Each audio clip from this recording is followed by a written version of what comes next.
Read and learn, shine so bright. Smart kids grow with moonlight. Read and learn, shine so bright. Smart kids grow with moonlight. eSchoolify series, fun and true. Learning dreams for me and you. Welcome to eSchoolify series. Assalamualaikum, Sayyida Maryam Naqvi here from the Moonlight International Publishers. मोहतरम असातिज़ा कराम, कैसे हैं आप सब? आज बारी है हमज़ा की। अब तो हमारा सफर खत्म होने वाला है। हरूफ तहज्जी में हमज़ा के बाद सिर्फ रह जाएगा छोटिए और बड़िए। हमारे हासिलाते ताल्लुम हैं हर्फ हमज़ा की असली शक्ल की पहचान कर सके, हर्फ हमज़ा की अस्वात हरकत के जरिए पढ़ सके। तो कैसे?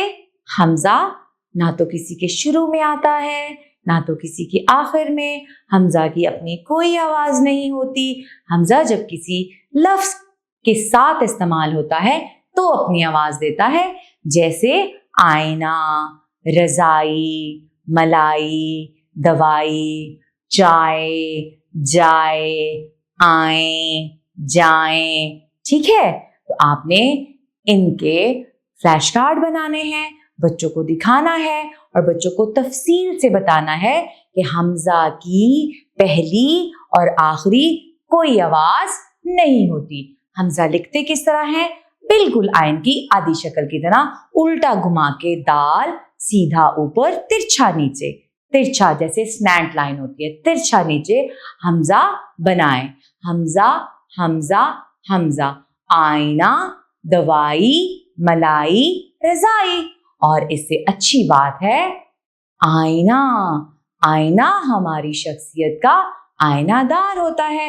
बेहतर ये होगा कि आप कमरा जमात में आईना लेके जाएं और सब बच्चों के पास लेके जाएं और उन्हें आईना दिखाएं और उन्हें कहें कि देखो आप कितने प्यारे लग रहे हो। अच्छा जी, इसके बाद आगे बढ़ते हैं छोटी सी कहानी की तरफ। एक दिन एक बच्चा आईने में अपनी शक्ल देख रहा था। उसकी माँ ने उसके सामने मलाई रखी। मैंने कहा ना बच्चों को मलाई बहुत अच्छी लगती है, और दवाई देने आई। बच्चा मुस्कुराकर बोला, रजाई में दबक कर आराम करना भी बहुत मजे का होता है। तो उम्मीद करती हूँ आज आपने बहुत अच्छी तरह से हमज़ा पढ़ाना सीख लिया होगा और बच्चों को बहुत अच्छी तरह सिखाएंगी। इसके साथ ही मरियम नकवी को इजाजत दें। शुक्रिया। अल्लाह हाफ़िज़।